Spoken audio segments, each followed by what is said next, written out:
అది ఎలాగున చేయాలి అనే విషయాన్ని మనం చూద్దామండి. దేవుడు ఒక ఆత్మతో మాత్రమే ఆరాధించండి అని చెప్పడం లేదు, కానీ ఆత్మతోను సత్యముతోనూ ఆరాధించాలి అని చెబుతూ ఉన్నారు. మరి అసలు ఆత్మతో మనం కలిగి ఉన్నాం, అట్టి ఆరాధన భావనలు కలిగి ఉన్నాం. మరి సత్యముతో ఎలా చేయాలి? మరి సత్యము అంటే ఏంటి? మరి సత్యము కూడా చేయమని వాక్యము ఉండగా మనం ఎలా చేయాలి? సత్యము అంటే క్రియ దాల్చడమే సత్యము. హల్లెలూయా. యోహాను సువార్త 4వ అధ్యాయము 24వ వచనం. స్తుతించేటప్పుడు ఎలా చేయాలి అనే విషయం దేవుడు ఆత్మ గనుక ఆయనను ఆరాధించువారు ఆత్మతోను సత్యముతోను ఆరాధింపవలెను. హల్లెలూయా, హల్లెలూయా, హల్లెలూయా, హల్లెలూయా. ఆత్మతో సత్యముతో ఆరాధించాలి. ఆయన ఆత్మ అయి ఉన్నాడు గనుక మనం కూడా ఆత్మతో సత్యముతోనూ ఆరాధించాలంట. ఆత్మతో ఆరాధించుటనగా మన మనస్సులో ఎంతో కృతజ్ఞతాభావం, ఆ యొక్క స్తుతి భావం, లేకపోతే ప్రేమపూర్వకముగా మనము ఆత్మలో కలిగి ఉంటాము గనక ఆ ఆత్మ ద్వారా ఆరాధించుట అనేది అది ఉత్తమముగానే మనకి ప్రతిసారి జరుగుతూనే ఉంటుంది. మరి సత్యముతో ఎలా ఆరాధించాలి? ఆత్మతో ఆరాధిస్తూ ఉన్నాం అంటే మనం దేవుని ప్రేమిస్తూ ఉన్నాము, ఆ యొక్క భావన కలిగి ఉన్నాము. ఇప్పుడు మనమందరం ఆయన సన్నిధిలోకి వచ్చి ఉన్నామంటే ఆయన్ని ఆరాధించడానికే వచ్చి ఉన్నాము. మనసులో ఆయన్ని స్తుతించాలని, ఆయన్ని గొప్ప చేయాలని, ఆయన మీద ఎంతో కృతజ్ఞత భావం కలిగే మనమందరం ఇక్కడ కూర్చొని ఉన్నాము. అంటే ఆత్మలో ఆయన్ని ఆరాధించే మనస్కులమై ఉన్నాము. అక్కడ వరకు మనం అది చేస్తూ ఉన్నాము. మరి సత్యముతో కూడా ఆరాధించాలి. అసలు సత్యము అనగా ఏమి, అది ఎలాగున చేయాలి అనే విషయాన్ని మనం చూద్దామండి. దేవుడు ఒక ఆత్మతో మాత్రమే ఆరాధించండి అని చెప్పడం లేదు, కానీ ఆత్మతోను సత్యముతోనూ ఆరాధించాలి అని చెబుతూ ఉన్నారు. మరి అసలు ఆత్మతో మనం కలిగి ఉన్నాం, అట్టి ఆరాధన భావనలు కలిగి ఉన్నాం. మరి సత్యముతో ఎలా చేయాలి? మరి సత్యము అంటే ఏంటి? మరి సత్యము కూడా చేయమని వాక్యము ఉండగా మనం ఎలా చేయాలి? సత్యము అంటే క్రియ దాల్చడమే సత్యము.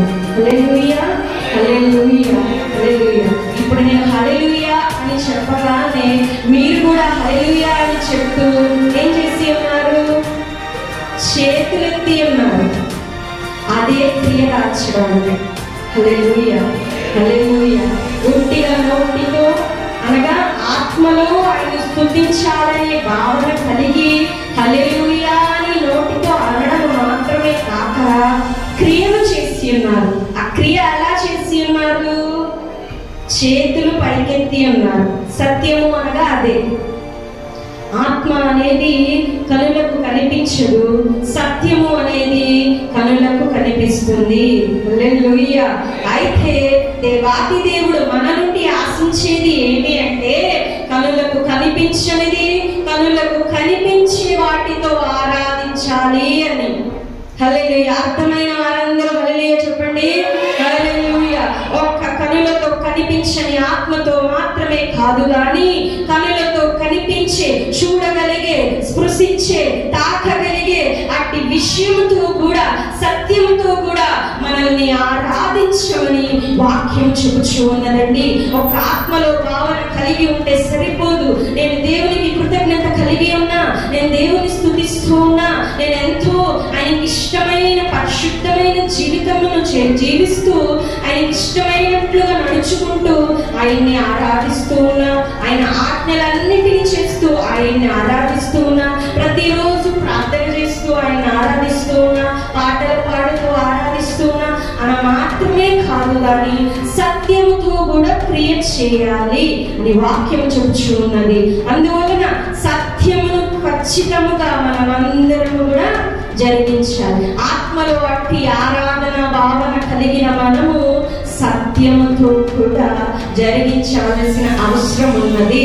వాక్యం చెబుతూ ఉన్నది కనుక మనమందరము కూడా ఇక నుంచి ఆత్మతోనూ సత్యముతోనూ ఆరాధించాలి. ఆయన ఆత్మ కనుక ఆయన ఆరాధించువారు ఆత్మతో మాత్రమే గాక సత్యముతోనూ ఆరాధించాలి. హల్లెలూయా. మరి ఇంతకుముందు పితరులు కూడా పరిశుద్ధులు కూడా ఆత్మతో సత్యముతో ఆరాధించిన వారు అనేక మంది ఉన్నారు. మరి వారు ఆరాధించి అలా ఆత్మతో సత్యముతో దేవాతి దేవుని గొప్ప చేసి ఘనపరిచి మరి ఏమేమి వారు పొందుకున్నారు, అది ఎలా చేసి ఉన్నారు, ఎట్టి సందర్భాల్లో చేసి ఉన్నారు, మనము కూడా ఎలా చేయాలి అనే విషయాలను ఈరోజు నేర్చుకున్నామండి. అందులో మొదటగా విశ్వాసులకు తండ్రి అయిన అబ్రహామును గురించి తెలుసుకున్నాము. అబ్రహాము కూడా ఆరాధన భావం కలిగి తండ్రిని ఘనపరచడానికి, తండ్రిని స్తుతించడానికి, తండ్రి కుమార పరిశుద్ధాత్మలైన వారిని గొప్ప చేయడానికి ఆయన కూడా సత్యముగా ప్రవర్తించి ఉన్నాడు. అనగా సత్యముతో ఆరాధించి ఉన్నారు. అట్టి క్రియ ఎక్కడ చేసి ఉన్నాడంటే ఆదికాండము 18వ అధ్యాయము 2వ వచనం. అతడు కన్నులెత్తి చూచినప్పుడు ముగ్గురు మనుషులు అతడి ఎదుట నిలవబడి ఉండిరి. అతడు వారిని చూచి గుడార వాకిట నుండి వారిని ఎదుర్కొనుటకై పరిగెత్తి నేల మట్టుకు వంగి, ప్రభువా నీ కటాక్షము నా మీద ఉన్న ఎడల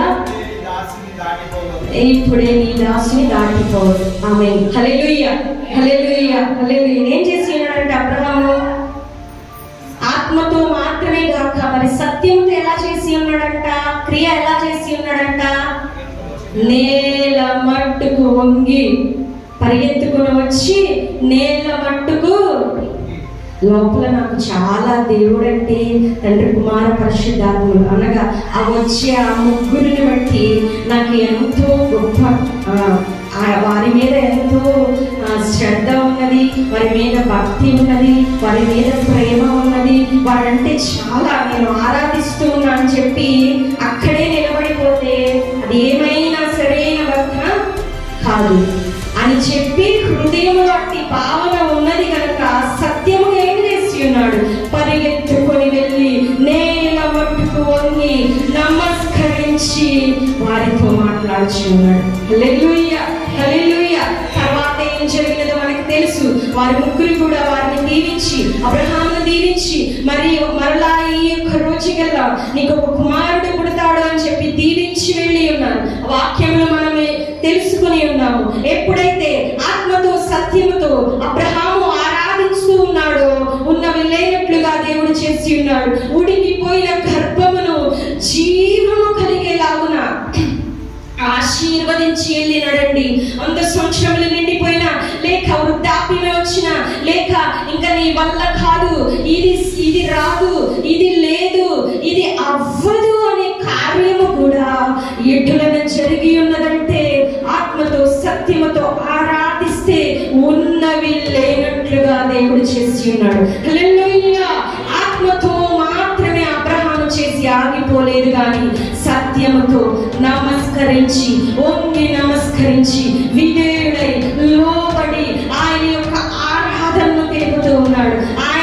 ఆయన హృదయంలో ఉన్న తండ్రి కుమార పరిశుద్ధాత్మలంటే కలిగి ఉన్న ప్రేమను తెలుపుతూ ఉన్నాడు. వారి అధికారములకు వారి యాజమాన్యముకు మాత్రమే ఒప్పుకుంటూ ఉన్నాడు కనుక ఏమి చేస్తూ ఉన్నాడంటే వంగి నమస్కరిస్తూ ఉన్నాడు. హల్లెలూయా.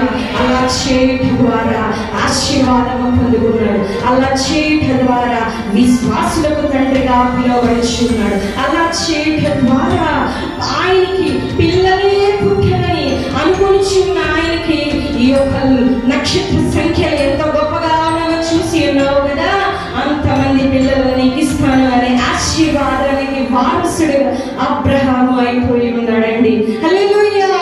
ఎప్పుడైతే ఆత్మతో సత్యముతో నీవు ఆరాధిస్తావో నీ బ్రతుకులో ఆగిపోయిన క్రియలన్నీ కూడా దేవుడు ఈ దినమందే చేస్తాడు. నీవు ఆత్మతో సత్యముతో ఆరాధిస్తే ఏదైతే మృతమైపోయినదో, ఏది లయమైపోయినదో, ఏది చేదాటిపోయినదో, ఇది నాకు చేత కాదు అని నీవు అనుకుంటావో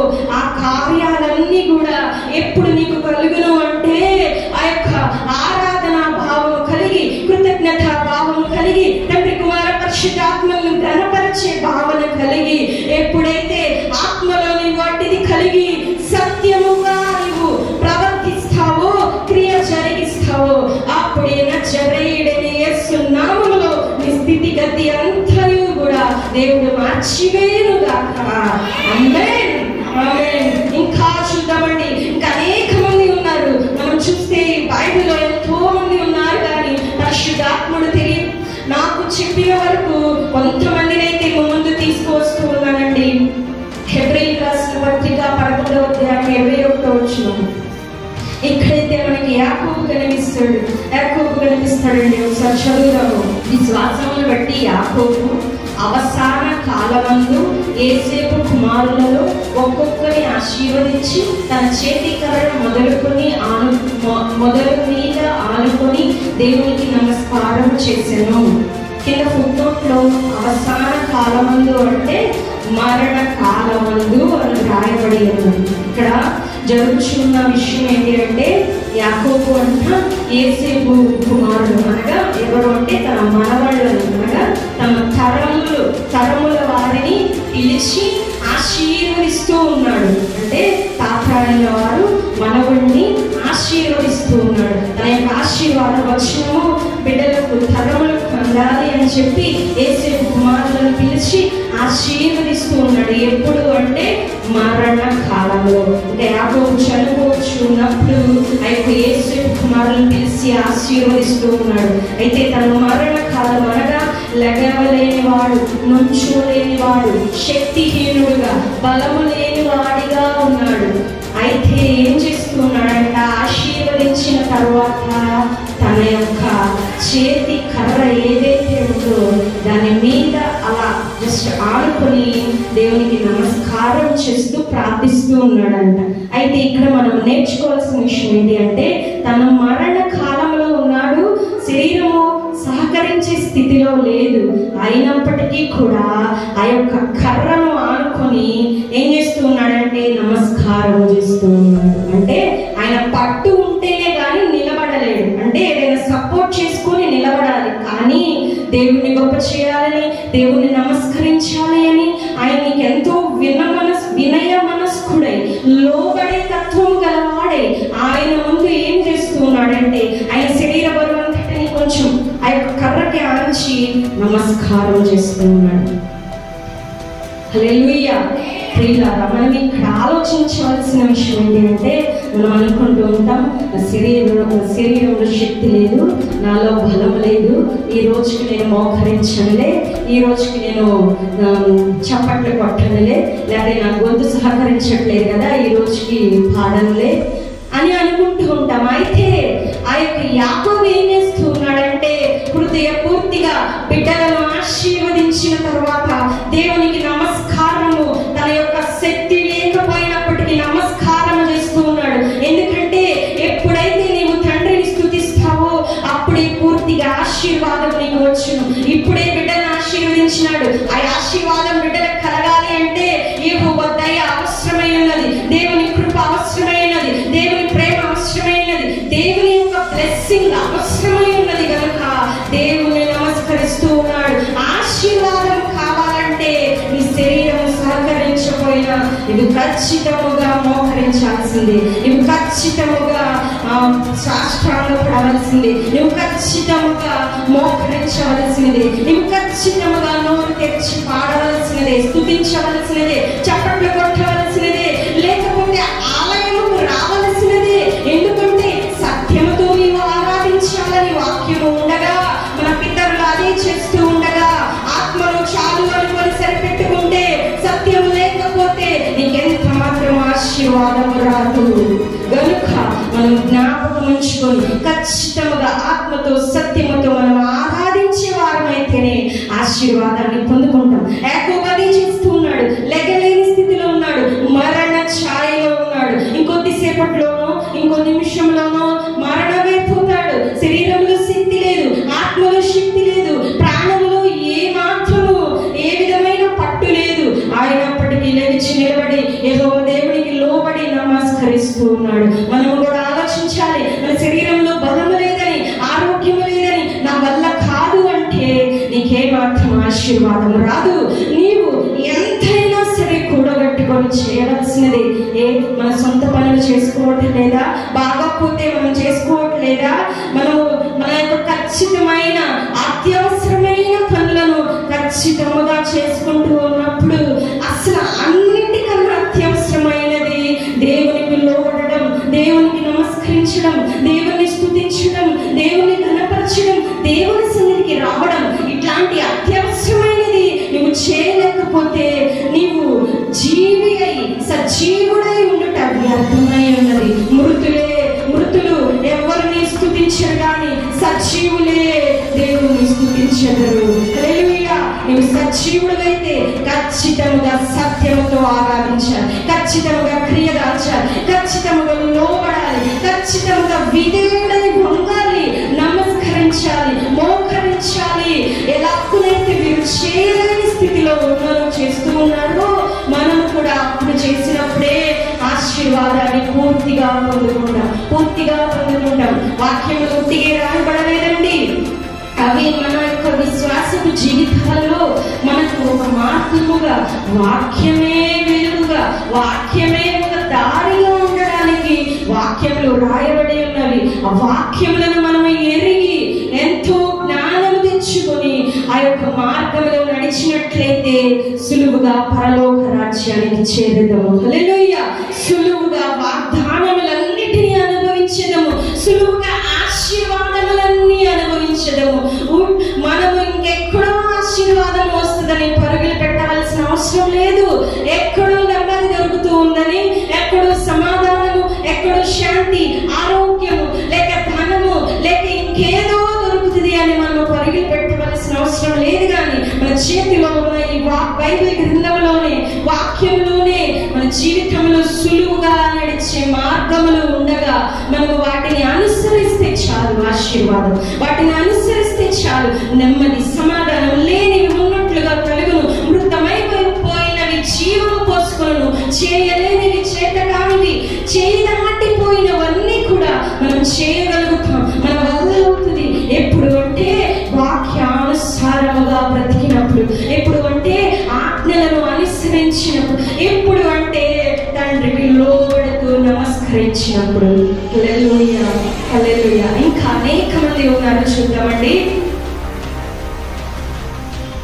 1 సమూయేలు 1వ అధ్యాయము 3వ వచనం ఒకసారి చూద్దాము. అక్కడ హన్నా గురించి తెలియపరచబడుతూ ఉంటుంది. హన్నా దేవాలయంలోకి వెళ్ళి ఆ యొక్క మొక్కుబడి చేస్తూ ఉంటుందండి. ఆ విషయాలను చూద్దాం.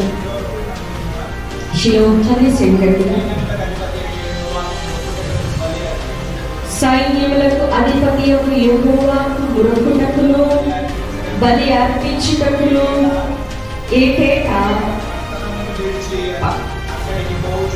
పట్టణమును విడిచి అచ్చటికి పోవచ్చు ఉండేమో. హల్లెలూయా. చాలండి. ఈ యొక్క హన్నా తన ఫ్యామిలీ అంతా, కుటుంబం అంతా కూడా ఏం చేస్తూ ఉన్నారంటే మొక్కడానికి, బలులు అర్పించడానికి ఆలయానికి వెళుతూ ఉన్నారంట. హల్లెలూయా. ఏం చేస్తూ ఉన్నారు? సత్యమైన క్రియలు చేస్తూ ఉన్నారు. ఉట్టిగా ఆత్మతో ఆరాధిస్తూ ఇంట్లో ఉండి పోటలా ఏం చేస్తూ ఉన్నారు? క్రియ చేస్తూ ఉన్నారు. మొక్కు చెల్లించడానికి, మొక్కుకోవడానికి ఆయన సన్నిధికి ఏటేటా వస్తూ ఉన్నారంట. హల్లెలూయా. ఒక్క ఆమె మాత్రమే కాదు, ఆమె కుటుంబం అంతా కూడా వస్తూ ఉన్నారండి. మొక్కు చెల్లించడానికి, ఆయన ఆరాధించడానికి ఏటేటా పోవచ్చు ఉండేది. అయితే ఆ తర్వాత హన్నా ఆలయంలో ప్రార్థిస్తూ ఉండగా ఆ యొక్క ఏలి తనకు దాన్ని బ్లెస్ చేసినట్లుగా, ఆ యొక్క తర్వాత కుమారుడు కలిగినట్లుగా, ఇవన్నీ మనం కింద వచనాల్లో చూస్తాం. అసలు ఇవన్నీ, ఈ ఆశీర్వాదం అంతా రావడానికి ముందుగా ఏం జరిగి ఉన్నది? చెప్పాలి. ఆత్మతో సత్యంతో ఆరాధన జరిగి ఉన్నది. హల్లెలూయా. ఆత్మతో మాత్రమే కాదు కానీ సత్యముతో చేయు క్రియ చేసి ఉన్నది. ఆలయానికి వచ్చినది, మొక్కుకున్నది. నాకు ఒక కుమారుడు ఇవ్వయ్యా అని ప్రతి సంవత్సరం కూడా అలా మొక్కుకుంటూ ఉండేదేమో. మరి ఎంతగా ఏడ్చేదో. ఇవన్నీ మొక్కుకోవడం అంటే నిలబడి మొక్కుకుంటారా? ఎలా చేస్తారండి మొక్కుబడి? అసలు అడుగుచున్నాను అంటే అలాంటిది చేస్తాను అనే మాటలు కాదు, క్రియ కూడా ఎలా చేస్తారు? ఇలా నిలబడి మొక్కుకోరు. ఏం చేస్తారంటే తలను వచ్చి కాళ్ళను వచ్చి ఇలా మొక్కుకుంటారంట. అవునా? సాష్టాంగ పడడం వేరు, మొక్కుకోవడం వేరు. ఉట్టిగా నిలబడి మొక్కుకోరు, ఉట్టిగా నిలబడి మొక్కుకోరు. ఎప్పుడైతే నీవు మొక్కుతావో యెహోవా ఎదుట ఆయన సన్నిధిలో ఎప్పుడు మొక్కుతావో ఉన్నవి లేనట్లుగా వేస్తాడండి. హల్లెలూయా, హల్లెలూయా. నా బ్రతుకు ఇలాగుని ఎందుకు ఉన్నది, మార్చబడదా అని నిరుత్సాహంలో నీవు ఉంటే ఇప్పుడే మొక్కుకో. నిత్యముగా నీవు మొక్కితే తండ్రి అయిన దేవుడు స్థితిగతిని ఇప్పుడే మార్చివేయును. హల్లెలూయా, ఆమేన్. మొక్కుకోకుండా ఊరికనే ఉండి నా పరిస్థితి మార్చబడాలి అంటే ఎవరు మార్చరు, ఎవరు మార్చరు. మార్చే దేవాది దేవుని నీవు మొక్కుకో, ఖచ్చితంగా నీ పరిస్థితి మార్చివేస్తాడు. సమూయేలు హన్న జీవితంలో అలాగనే మార్చివేసి ఉన్నాడు. ఒక కుమారుని ఇచ్చి ఆమె బ్రతుకును మార్చివేసి ఉన్నాడు. కింద 11వ వచనం కూడా ఒకసారి చూద్దామండి. హల్లెలూయా. మొక్కుకొని ఉన్నది, మొక్కుకొని ఉన్నది. ఆ తర్వాత ఏం జరిగి ఉన్నది? 20వ వచనం. గనుక హన్న గర్భము ధరించి దినము నిండినప్పుడు ఒక కుమారుని కని నేను యెహోవాకు మొక్కుకొని వీరిని అడిగి తిననుకొని వారికి సమూయేలు అని పేరు పెట్టింది. ఉట్టిగా అడిగినదా? ఇంట్లో ఉండి అడిగినదా? క్రియ చేయకుండా అడిగినదా? ఆత్మతో మాత్రమే అడిగినదా? సత్యముతో అడిగినది. మొక్కుబడి ఆలయానికి వచ్చి దేవుని ఎదుట మొక్కుకుంటే ఆమె స్థితి మార్చబడినది. హల్లెలూయా.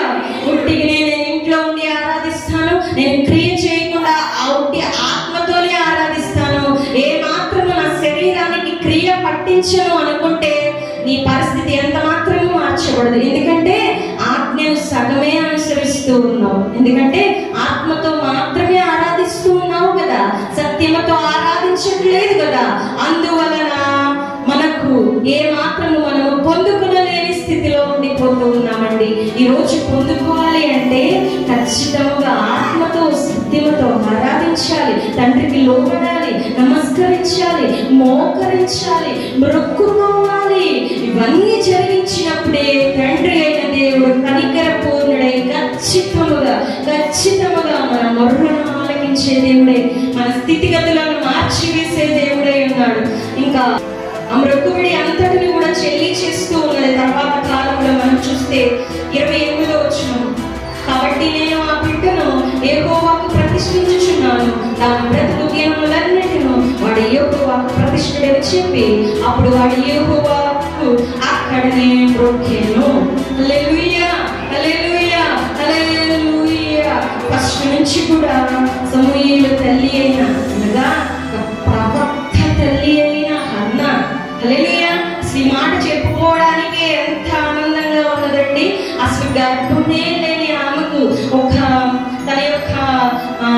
తన భర్తకు ఇంకొక భార్య అయిన ఆమె చేత ఎంతో టార్చర్ అనుభవిస్తున్న ఆమె, ఎంతో నిట్టూర్పు కలిగిన ఆమె ఏం చేసినదంట?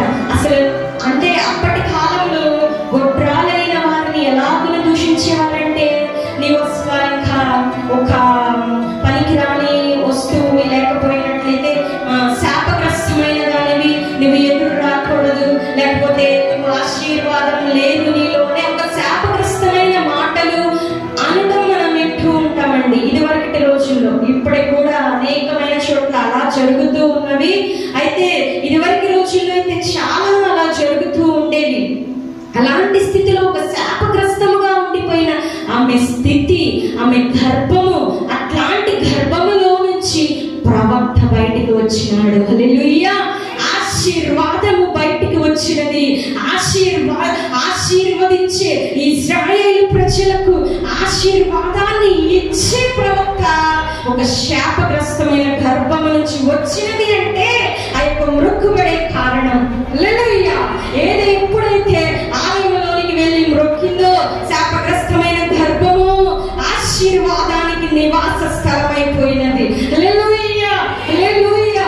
ఉన్నవి లేనట్లుగా మన దేవుడు చేయగలడు. ఎప్పుడు చేయగలడు? నీవు ఆత్మతో సత్యముతో ఆరాధించు. ఆరాధిస్తే మాత్రమే నీ స్థితి మార్చబడుతూ ఉన్నది. ఇంకా అనేక మంది ఉన్నారండి, మనం నేర్చుకొని వెళ్దాము. మత్తయి సువార్త 9:18 చూడకండి. నేను ఆల్రెడీ ఈ విషయాలను మీకు చెప్పి ఉన్నాను, అందుకే నేను చెప్పేస్తాను. వాక్యం చూడదు. యాయీరు కుమార్తె కూడా చనిపోని స్థితిలో ఉన్నప్పుడు ఆ యాయీరు యేసు ప్రభు ఎదుటకు వచ్చి ఏం చేస్తాడు అంటే మ్రొక్కుతాడు. హల్లెలూయా. మ్రొక్కడం అంటే ఆయన యొక్క పాదముల ఎదుట ఇలా మ్రొక్కి నమస్కరించి, అయ్యా నా కుమార్తె చనిపోయి అనే స్థితిలో ఉన్నది, నా కుమార్తెను బ్రతికించు అని అక్కడ అడుగుతూ ఉంటాడు. అయితే తర్వాత యేసు ప్రభు వారు వెళ్ళి ఆమె యొక్క మరణ ఛాయ నుంచి ఆమెను లేపి ఆమెను ఒక మంచి ఆరోగ్యవస్తురాలుగా స్వస్థపరిచినట్లుగా మనము ఇంతకుముందు ఈ విషయాలన్నీ తెలుసుకొని ఉన్నాము.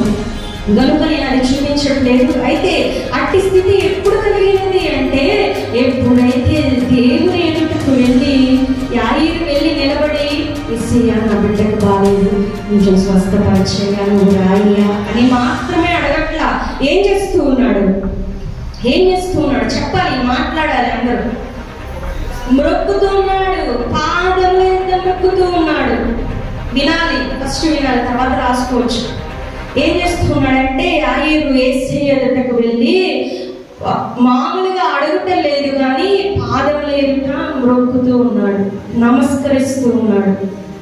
ఏం చేస్తున్నాడు? ఆత్మతో మాత్రమే కాక సత్యముతో చేస్తున్నాడు. ఎప్పుడైతే అలా చేశాడో బిడ్డ చనిపోయిన స్థితి నుండి లేపబడి ఉన్నది. హల్లెలూయా, హల్లెలూయా, హల్లెలూయా. అంతేగాని మామూలుగా వెళ్ళి నిలబడి అయ్యా నా బిడ్డను స్వస్థపరిచేయా అని అడగట్లేదు, క్రియ చేస్తూ ఉన్నాడు. ఆత్మతో సత్యముతో ఆయన గణపరుస్తూ ఉన్నాడు గనక ఆయన మేలు పొందుకొని ఉన్నాడు. హల్లెలూయా, హల్లెలూయా. మత్తయి సువార్త 26:39. అయితే ఇప్పుడు దాకా పరిశుద్ధులైన వారందరి యొక్క చరిత్ర తెలుసుకున్నామండి. ఇప్పుడు మన యేసయ్య, మన రక్షకుడు, మన ప్రభు అయిన దేవుడు కూడా సాష్టాంగపడుతూ ఉన్నాడండి. ఆ విషయాన్ని చూద్దాం. మత్తయి సువార్త 26:39.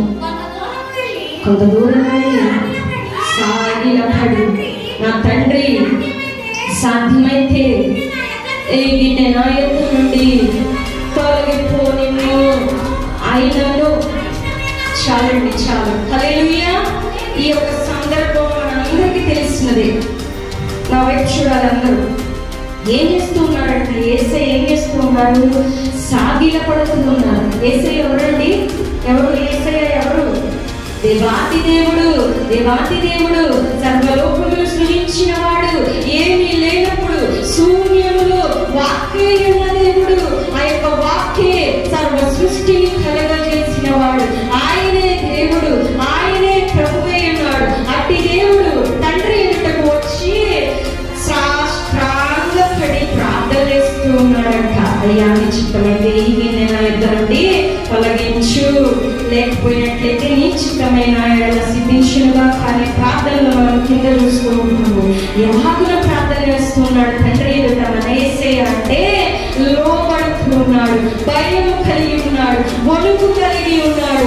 దేవుడని ఆయన ఒప్పుకొనిచి ఉన్నాడు. ఆయన రాజని, ఆయన అధికారి అని, ఆయన యజమాని అని, నీవు తప్ప వేరొక అర్హత కలిగిన వాడు, యోగ్యుడు మరెవ్వరు లేరయ్యా అని హృదయంలో ఆత్మలో కలిగి ఉండడమే కాక సత్యముతో క్రియ చేస్తూ సాగిలపడిపోయాడంట. హల్లెలూయా, హల్లెలూయా, హల్లెలూయా. ఈనాడు మనము ప్రార్థన చేయమంటే కూర్చొనే చేసేవారు అనేక మంది ఉన్నారండి, అనేక మంది ఉన్నారు. మోకరించటము మాత్రము కూడా చేయలేరు. కనీసం మోకరించమంటే ఏదో ఇలా మోకరిస్తూ ఉంటారు. పైకి కూడా పట్టుమని 10 నిమిషాలు మోకరించలేరు. ఒకవేళ పైకి మోకరిస్తారేమో, సాష్టాంగపడి ఆరాధించేవారు ఎవరు ఉన్నారు? అందరూ చూస్తారు అని, లేకపోతే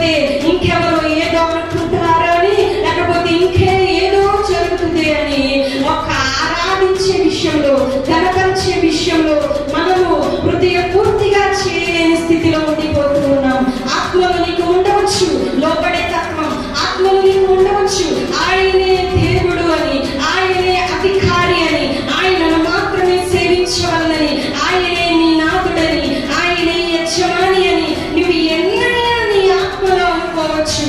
అయితే సత్యముతో చేయలేనప్పుడు నీవు సగము చేసిన వాడిగా ఉంటావు కనుక పూర్తిగా ఆశీర్వాదాన్ని పొందుకోలేదు. తండ్రి అయిన దేవుడు అనగా కుమారుడైన యేసు ప్రభువారు ఏమి చేస్తూ ఉన్నారు? సాగిలపడుచు ఉన్నారు, తగ్గించుకుంటూ ఉన్నారు, లోపడుతూ ఉన్నారు, ఆయన అధికారములకు ఒప్పుకొనిచ్చి ఉన్నారు. నాడు మనం ఎంతమంది అట్టి క్రియ చేస్తూ ఉన్నామో ఆలోచించాలి అండి. మోకరించలేని దౌర్భాగ్యమైన స్థితిలో ఉండిపోతామండి. కూర్చొని ప్రార్థించే వారిగా ఉండిపోతాము. లేకపోతే అసలు పేదాలు కూడా కదలని ప్రార్థన చేస్తూ ఉంటారు. చేయవచ్చు, అనేక సందర్భాల్లో అలాగూ చేయవచ్చును. కానీ ఖచ్చితంగా మనము ఆయన సన్నిధిలో ఆర్భాట ధ్వనులతో, మహాధ్వనులతో, ఉత్సవ ధ్వనులతో ఆరాధించాలి. వాక్యం చెప్పుచూ ఉన్నది, సత్యముతో ఆరాధించాలి. వాక్యం చెప్పుచూ ఉన్నది ఒక ఆత్మలో మాత్రమే కాదు కానీ క్రియ ఖచ్చితంగా చేయవలసి ఉన్నది. పితరులు చేసి ఉన్నారు, పరిశుద్ధులు చేసి ఉన్నారు.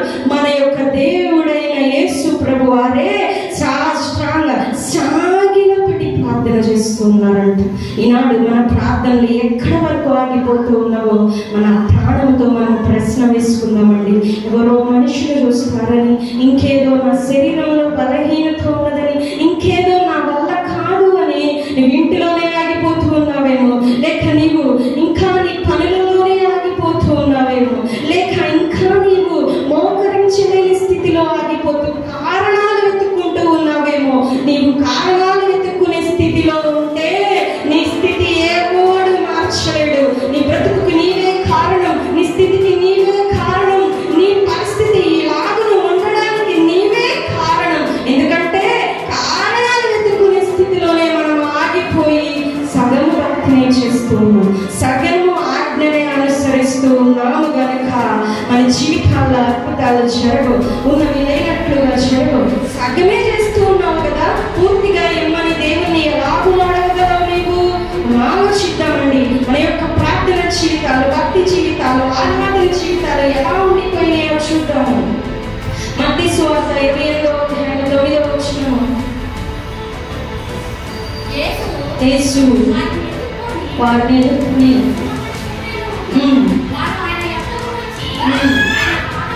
పాదాలు పెట్టుకొని ఒక్కగా యేసు భయపడకుడి. హల్లెలూయా.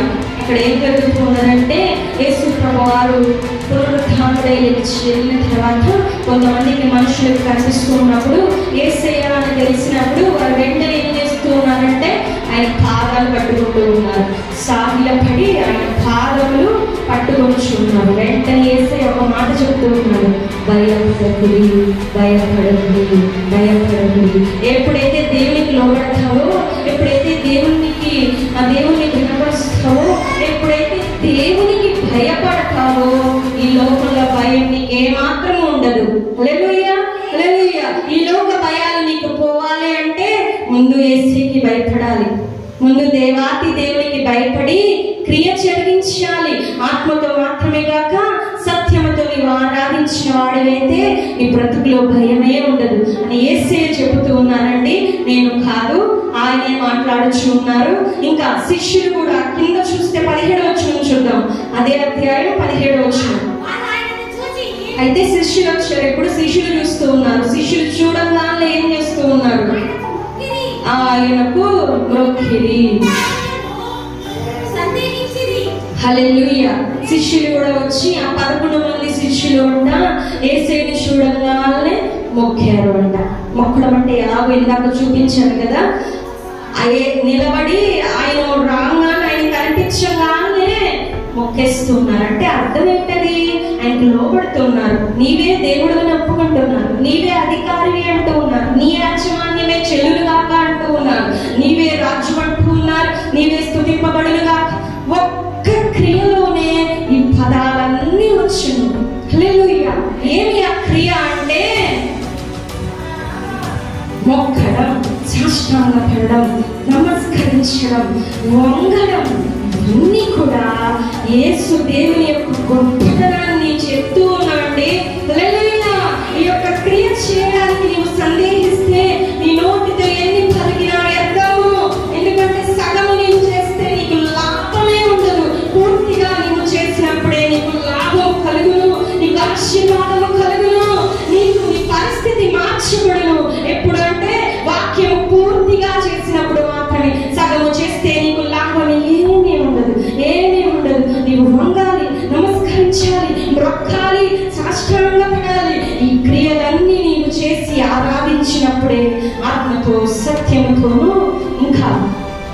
ఇంకా ఆరాధించిన వాడు.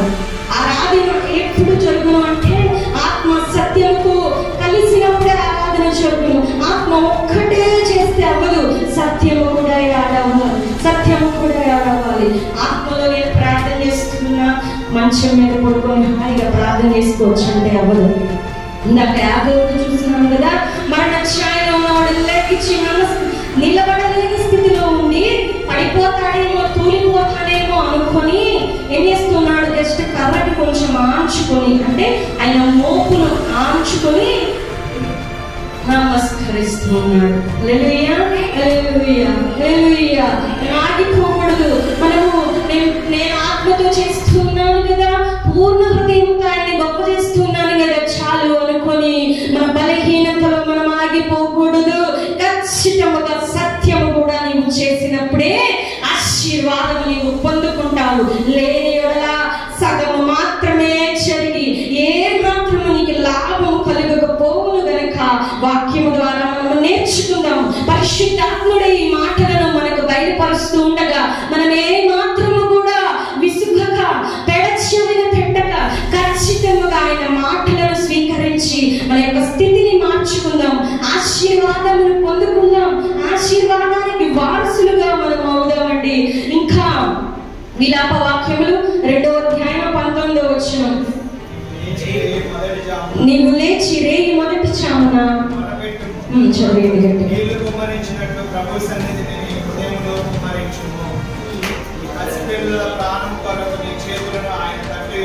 హల్లెలూయా. నీ పసి పిల్లల ప్రాణం కొరకు నీ చేతులను పైకెత్తుము. ఇప్పుడు దాకా నమస్కరించడం, బ్రొక్కడం, సాష్టాంగ పడడం, సాగిల పడడం అన్ని చూసేసాం. ఇప్పుడేం చూస్తున్నామంటే చేతులు పైకెత్తడం. హల్లెలూయా, హల్లెలూయా. వాక్యం ఏం చెప్తూ ఉన్నదంటే నీ పసి పిల్లల ప్రాణం కొరకు నీళ్లు కుమ్మరించినట్లుగా నీ హృదయమును కుమ్మరిస్తూ చేతులు పైకెత్తమంటూ ఉన్నాడు. అంటే ఇప్పుడు హృదయమును కుమ్మరించేయడం అంటే ఆత్మతో చేయడం. మరి చేతులు పైకెత్తడం చెప్పాలి, సత్యముతో చేయడము. హల్లెలూయా. వాక్యం అందరికి అర్థమవుతుందా? అర్థమైన వాళ్ళందరూ గట్టిగా హల్లెలూయా చెప్తామా? హల్లెలూయా, హల్లెలూయా, హల్లెలూయా. సత్యము, వాక్యము ఆత్మతో మాత్రమే ఆరాధించడం లేదు, ఎక్కడా లేదు. ఆత్మ మరియు సత్యము రెండు కలిసి చేస్తేనే ఆ క్రియ పూర్తి అవ్వను, అది జరుగును, ఆ కార్యము సఫలపరచబడును. ఎంతో మంది చేసినారు, యేసు ప్రభు వారు చేసినారు. వాక్యం కూడా అదే బోధిస్తూ ఉంది. నీ బిడ్డల కోసం అలాగున ప్రార్థించాలి అని నీవు నీళ్లు కుమ్మరించినట్లుగా నీ హృదయంలో ఉన్నదంతయు కుమ్మరించి ప్రార్థన చేయడం మాత్రమే కాక చేతులెత్తు. ఒక సహోదరులు కొంతమంది అడిగి ఉన్నారు, చేతులెత్తి ప్రార్థన చేయవచ్చునా? చేయకూడదంట కదండి అని. వ్యర్థము. ఇట్టి మాటలని కొట్టి పడేయండి. ఎవరు ఏం చెప్పినా వినకండి. ఈ యొక్క అబద్ధ బోధలు మీరు ఎంత మాత్రం చెవిన పెట్టకండి. పరిశుద్ధ గ్రంథంలోని వాక్యం ఏమి చెబుతూ ఉన్నదో అది మాత్రమే మనము వినాలి, దానిని బట్టి మాత్రమే నడవాలి. హల్లెలూయా, హల్లెలూయా. ఏ బోధలు కూడా వినినను అవి వాక్యానుసారమైనవి అయితే మాత్రమే మనము వాటిని అనుసరించాలి, వాటిని హృదయంలోనికి చేర్చుకోవాలి. కానీ వ్యర్థమైనవన్నీ వారు చెప్పారని, అంత పెద్ద బోధకులు చెప్పారని, అంత పెద్ద పరిశుద్ధులు చెప్పారని ఎవరి మాట మనం వినాల్సిన అవసరం లేదు అండి. వాక్యంలో ఉన్నది వారు చెప్పినట్లయితే ఖచ్చితంగా మనం లోబడాలి, ఖచ్చితంగా వాక్యానికి లోబడాలి, ఖచ్చితంగా నీవు వినయుడై వాక్యానికి లోబడాల్సినదే. అది చిన్నవారు చెప్పినా పెద్దవారు చెప్పినా వాక్యము వారు ప్రకటిస్తూ ఉన్నప్పుడు ఆ వాక్యము సత్యము గనక ఖచ్చితంగా నీవు ఆ వాక్యానికి లోబడవలసినదే. వాక్యం కాకుండా వేరొకటి ఎంత గొప్పవాడు చెబుతున్నా లోబడవలసిన అవసరం లేదు. ఎందుకంటే మనం యేసుకే లోబడాలి, ఎందుకంటే వాక్యమై ఉన్న దేవునికే లోబడాలి, ఎందుకంటే ఈ భూలోకమును సర్వ సృష్టిని సృష్టించిన దేవాతి దేవునికి మాత్రమే మనం లోబడాలి. కానీ వేరొక ఎవరికి, ఏ అధికారికి, ఏ యొక్క పెద్ద దైవజనులకు మరి ఇంకా ఎవరికి లోబడని అవసరం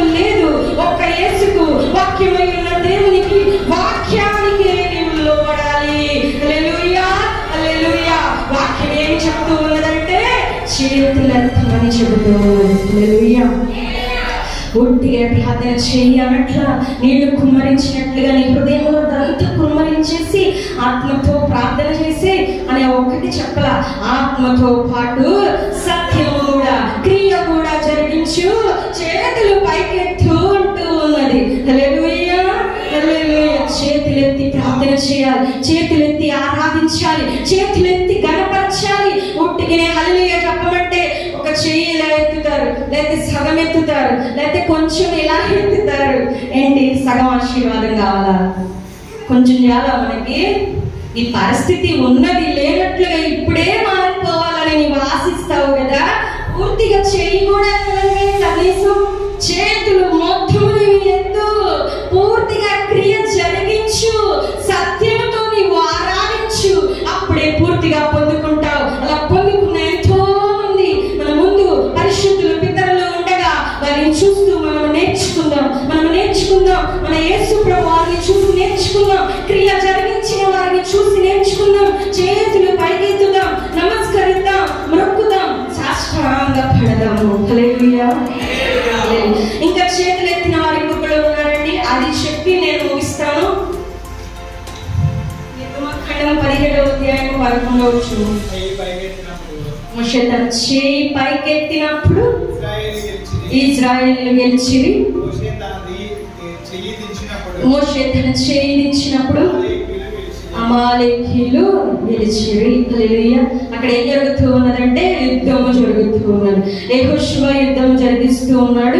మోషే గారు పండగకి ప్రార్థన చేస్తూ ఉన్నారు. ఎలా ప్రార్థన చేస్తూ ఉన్నారంటే చేతులెత్తి ప్రార్థన చేస్తూ ఉన్నారు. హల్లెలూయా, హల్లెలూయా. ఒక 2 నిమిషాలు చెయ్యెత్తాలంటే అల్లాడిపోతాం, ఎత్తలేము, నిజంగానే ఎత్తలేము, చెయ్యి నొప్పి వస్తుంది. కానీ ప్రజలు చనిపోతున్నారు, కానీ దేవుని ప్రజలు యుద్ధ భూమిలో ఓడిపోతూ ఉన్నారు. ఆ యొక్క భారము కలిగిన, భయము కలిగిన, వేదన కలిగిన దైవజనుడు ఏం చేస్తూ ఉన్నాడంటే చేతులు పైకెత్తే ఉంచాడంట. హల్లెలూయా, హల్లెలూయా. ఎంత పెయిన్, ఎంత నరకం అనుభవించుంటాడండి. కానీ తన ప్రజలు చనిపోక అనే నరకము కన్నా ఇదేమి పెద్ద బాధ కాదని ఎంచినాడు ఆ దైవజనుడు. హల్లెలూయా. నిజముగా దైవజనులు అలాగనే ఉంటారండి, అలాగనే ఉంటారండి. నిజముగా నిజమైన దైవజనులైతే అలాగనే ప్రవర్తిస్తారు. ఎందుకంటే అట్టి భారము మనుషులుగా వారికి కలిగేది కాదు, కానీ దేవాతి దేవుడే అట్టి యొక్క ఆత్మను, అట్టి యొక్క ఆ యొక్క భారమును పెట్టే దేవుడై ఉన్నాడు. అది మనిషికి ఎంత మాత్రము రాదు.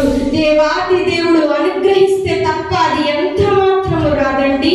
అంత పెయిన్, అంత భారము ఆ యొక్క మోషే అనుభవిస్తూ ఉన్నాడంటే ఒట్టిగా మోషే అయితే, ఆ యొక్క రాణి కుమారుడైన మోషే అయితే ఎంత మాత్రము చేయడు. కానీ అభిషేకమును పొందుకున్న మోషే గనుక ఖచ్చితంగా చేయగలడు. హల్లెలూయా.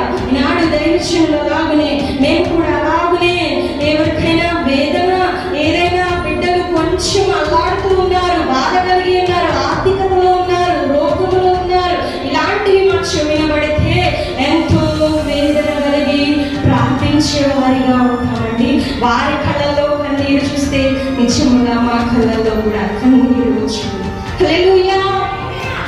ఇది ఎలాగ కలుగును అంటే దేవాది దేవుడు ఏర్పరిస్తేనే వచ్చును, ఆయన ఇచ్చిన భారమును బట్టే వచ్చును. కానీ పూర్తిగా ఎంత మాత్రము రాదు, ఎంత మాత్రము రాదు, ఎంత మాత్రము. నిత్యమైన దైవజనునికి మాత్రమే ఇంటి భారము కలుగును. మోషే అలాగ ఏం చేస్తున్నాడంటే చేతులు ఎత్తి ఉన్నాడు. నొప్పి అనిపించిన, భారం అనిపించిన తన చేతులను అటు ఇటుగా పట్టుకోవడానికి ఆ యొక్క అహరోను, హూరు అనే వారిద్దరు కూడా చేతులు సపోర్ట్ ఇస్తూ ఉండగా, చేతులెత్తి ప్రార్థన చేస్తూ ఉండగా యెహోషువ యుద్ధము గెలిచి వచ్చినాడంట. హల్లెలూయా, హల్లెలూయా. యుద్ధము గెలిచినాడు, యుద్ధము గెలిచినాడు. అంత మాత్రమే గాక ఆశీర్వాదము ఈ తరతరములకు, యుగ యుగములకు నిలిచే ఒక మాట కూడా అక్కడ చెప్తూ ఉంటారు. ఇంకెప్పుడు కూడా వారి ఎదుట మీరు ఓడిపోరు అనే మాత్రం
నా ప్రాణాత్మ దేహములు నీకే అర్పిస్తున్నా దేవా. ఇంకేమీ నాదంటూ లేదు కానీ పూర్తిగా నీ అధికారాన్ని యోగపరిచి ఉన్నా అని సాష్టాంగపడి ఆరాధన చేద్దామండి. హల్లెలూయా. ఇలా చేసినప్పుడు మాత్రమే నీవు ఆశీర్వదింపబడతావు. ఉన్నవి లేనట్లుగా జరుగును, మృతమైపోయినవి జీవం పోసుకొనును, మునుపెన్నడు చూడని ఆశ్చర్య కార్యములు కలుగును, చనిపోయిన బిడ్డ లెగుచును. మరి ఇంకా ఏ కార్యమైనా నీవు చేయాలి అంటే నీవు వంగి నమస్కరించి, నీవు మ్రొక్కి సాష్టాంగపడి, నీవు సాగిలపడి, నీవు చేతులెత్తి ఆత్మతో సత్యముతో ఆరాధించినప్పుడు మాత్రమే నీ యందు ఇట్టి ఆశీర్వాదం ప్రభువైన యేసుక్రీస్తు కలుగు